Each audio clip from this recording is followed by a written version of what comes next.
Hi hello welcome all. இன்றைக்கி Thursday Baba உங்களுக்கு என்ன மெசேஜஸ் கொடுக்குறாங்க அப்படிங்கிறத பார்க்கலாம். வழக்கம் போல் செட் 1 செட் 2 ரெண்டு நம்பரில் ஏதாவது ஒரு நம்பர் சூஸ் பண்ணிக்கோங்க. இன்றைக்கி பாபா கிட்டேருந்து உங்களுக்கான மெசேஜ் என்ன அப்படிங்கிறத பார்க்கலாம். செட் ஒன் சூஸ் பண்ணவங்களுக்கான கார்டு எடுத்து வச்சுக்கலாம். செட் 2,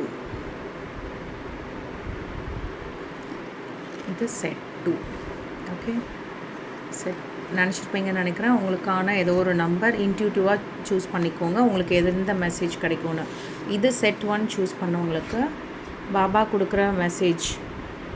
வாழ்க்கையில் இப்போது நடந்துகிட்ருக்கிற விஷயங்கள், அதாவது ஏதாவது ஒரு சேஞ்சஸ் நடந்ததுன்னா, முன்னாடி நீங்கள் ரொம்ப ஏதாவது சூப்பராக இருந்திருக்கலாம், இப்போ ஏதாவது ஒரு விஷயத்தில் நீங்கள் லேக் ஆகியிருக்கலாம்.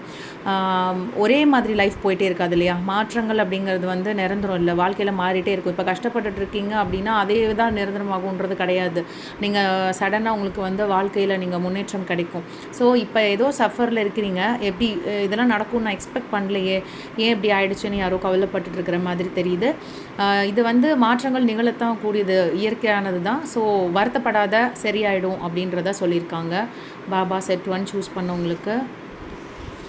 செட் 2 சூஸ் பண்ணதுக்கு யாரையும் அதாவது இதை பார்த்துட்ருக்குறவங்க யார் மேலேயாவது நிறையா கோபங்கள் இருக்கலாம், யார் மேலேயாவது வெறுப்புகள் இருக்கலாம்.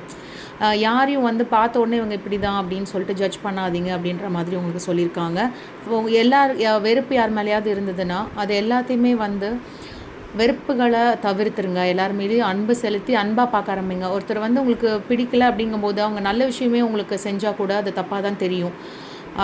ஸோ வெறுப்புகளை எடுத்துட சொல்கிறாரு செட் 2 சூஸ் பண்ணவங்களுக்கு. தேங்க்யூ.